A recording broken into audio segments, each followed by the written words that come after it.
హరితహారము 10 సంవత్సరాల నుంచి 200 చిల్లర మొక్కలు కోట్ల మొక్కలు నాటినామని చెప్పిండ్రు. నా దృష్టికి వచ్చింది ఏంటంటే కోనా కార్పస్ అని చెప్పేసి ఒక చెట్టు ఉంది. అది దానికి నీళ్ళు అవసరం లేదు, ఏడ పెడితే ఆడ పెరుగుతుంది. అది ఆక్సిజన్ తీసుకుంటుంది, కార్బన్ డైఆక్సైడ్ వదులుతుంది.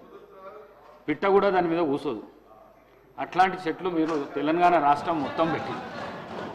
ఒకటి 1 మినిట్ నేను ప్రభుత్వానికి కూడా సూచన ఏం చేస్తుందంటే, ఈ కోనా కార్పస్ చెట్లు ఎక్కడైతున్నాయో వాటిని అన్నిటినీ తీసేయవలసిందిగా ప్రభుత్వానికి నేను ఈ కోనా కార్పస్ గురించి యూట్యూబ్లోను వాట్సాప్లోనూ వచ్చిన విషయాలే కానీ సైంటిఫిక్గా ఉన్న విషయాలు చాలా తక్కువగా ఉన్నాయి.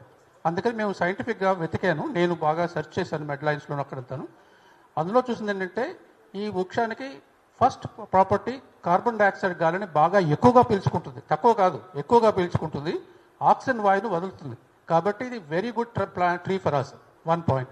మిగతా దీనికి మెడిసినల్ ప్రాపర్టీస్ ఉన్నాయి. Antidiabetic property, antibiotic property, metal absorption property, అలాంటి చాలా ప్రాపర్టీస్. ఇవన్నీ కూడా మాటలు చెప్పుకునేవి కాదు, లాబొరేటరీలో రీసెర్చ్ చేసి రివ్యూ చేసి పబ్లిష్ చేసిన ఆర్టికల్స్. కాబట్టి సైంటిఫిక్ ఎవిడెన్స్ దీనికి ఈ మొక్క మంచి లక్షణాలే ఉన్నాయి.